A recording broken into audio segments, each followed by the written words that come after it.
నా పేరు మనోజ్ కుమార్ చింతల్ అండి. సమస్య ఏంటంటే ప్రజల ప్రక్షాళన రావడం జరిగింది. డబుల్ బెడ్రూమ్లు నిర్మించి చాలా సంవత్సరాలు గడుస్తున్నటువంటి తరుణంలో అవి ఎవరికి కూడా డిస్ట్రిబ్యూట్ చేయలేదు. ఆ చేయని కారణంగా చెట్లు పెరుగుతున్నాయి, వాటిలలో ఆ గద్దెలు ఉంటాయి కదా, అవి కుంగిపోవడం జరుగుతుంది.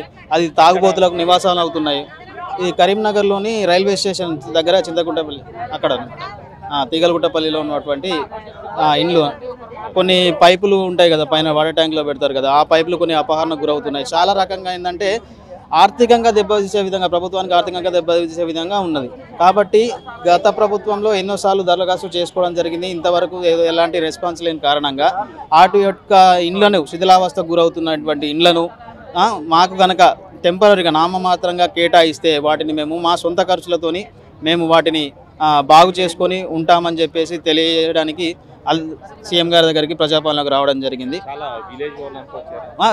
ఓన్లీ కరీంనగర్లో ఉన్నటువంటి లోకల్ వాళ్ళు మాత్రమే రావడం జరిగింది. దాదాపు మేము వచ్చేసి 45 మెంబర్స్ దాకా రావడం జరిగింది ఈరోజు కరీంనగర్ నుంచి. ఉన్నాయి 50 ఇళ్ళ దాకా ఉన్నాయి, ఆడ ఉన్నాయి కానీ ఇస్తలేరు వాళ్ళు, ఏది చెప్తలేరు. మేము ఎన్నిసార్లు అప్లికేషన్ పెట్టినా రెస్పాన్స్ లేదు. నాకు ఏం చెప్తున్నారు అధికారులు, ఏమనట్లేదు. పోయినప్పుడు వస్తాయమ్మా, టైం పడుతుంది అంటారు, ఏది లేదు మాకు. ఇంకేం చేస్తాం, బాగా చేసిస్తాం. గంగుల కమలాకర్ దగ్గర కూడా వెళ్ళినాం. వెళ్తే బాగా చేసినాక మేము నల్ల సౌకర్యం లేదమ్మా, వాటర్ సౌకర్యం చేసినాక ఇస్తామని చెప్పిండ్రు. ఇంతవరకు ఎవరు ఇచ్చిన వాళ్ళు లేరు, ఎవరు లేరు. అందరు తాళాలు వేసి ఉన్నాయి, తాళాలు వేసి ఉన్నాయి. అందరు దర్వాజాల వల్ల కొట్టుకొని, గొల్లాల వల్ల కొట్టుకొని, అన్ని గద్దెల వల్ల కొట్టి పోతున్నారు తప్ప అందులో ఉన్న వాళ్ళు ఎవరు లేరు. కాబట్టి మాకు దయచేసి లేని వాళ్ళకు, నిరుపేదలం, మేము కైకిలు చేసుకునే వాళ్ళం, మేము అడ్డ మీద కైకిలు చేసుకునే వాళ్ళం. నేను హాస్పిటల్లో పనిచేస్తాను, నేను హాస్పిటల్లో ఆయాగా చేస్తాను. నేను ఎన్ని గంటలకు వచ్చారు పొద్దుగాల?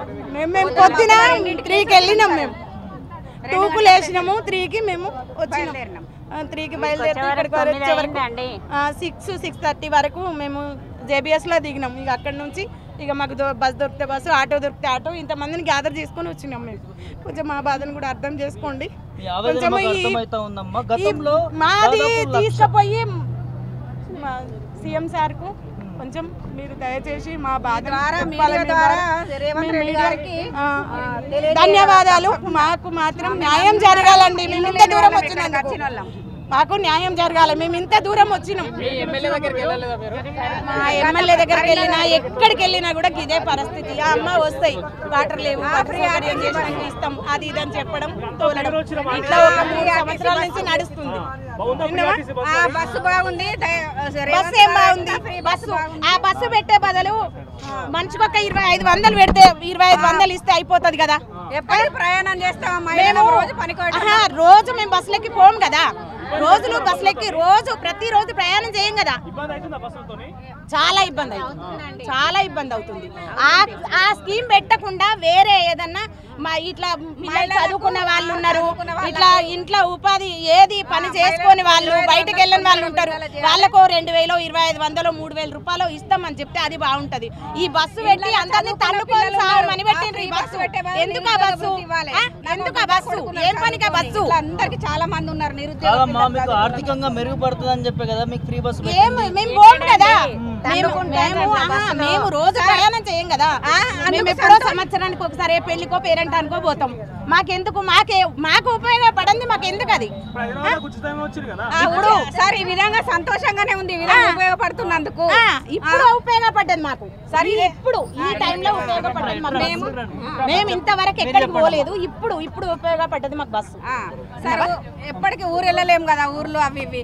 దాని బదులు ఇంకేమన్నా గౌరవనీయులు రేవంత్ గారు మంచి పథకం ఆలోచించి మన వృత్తి కల్పించాలి.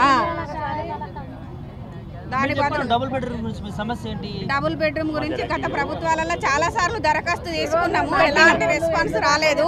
ప్రతి జిల్లాలో వంచిరు, ముఖ్యంగా కరీంనగర్ జిల్లాలో డబుల్ బెడ్రూమ్ పంచలేదు.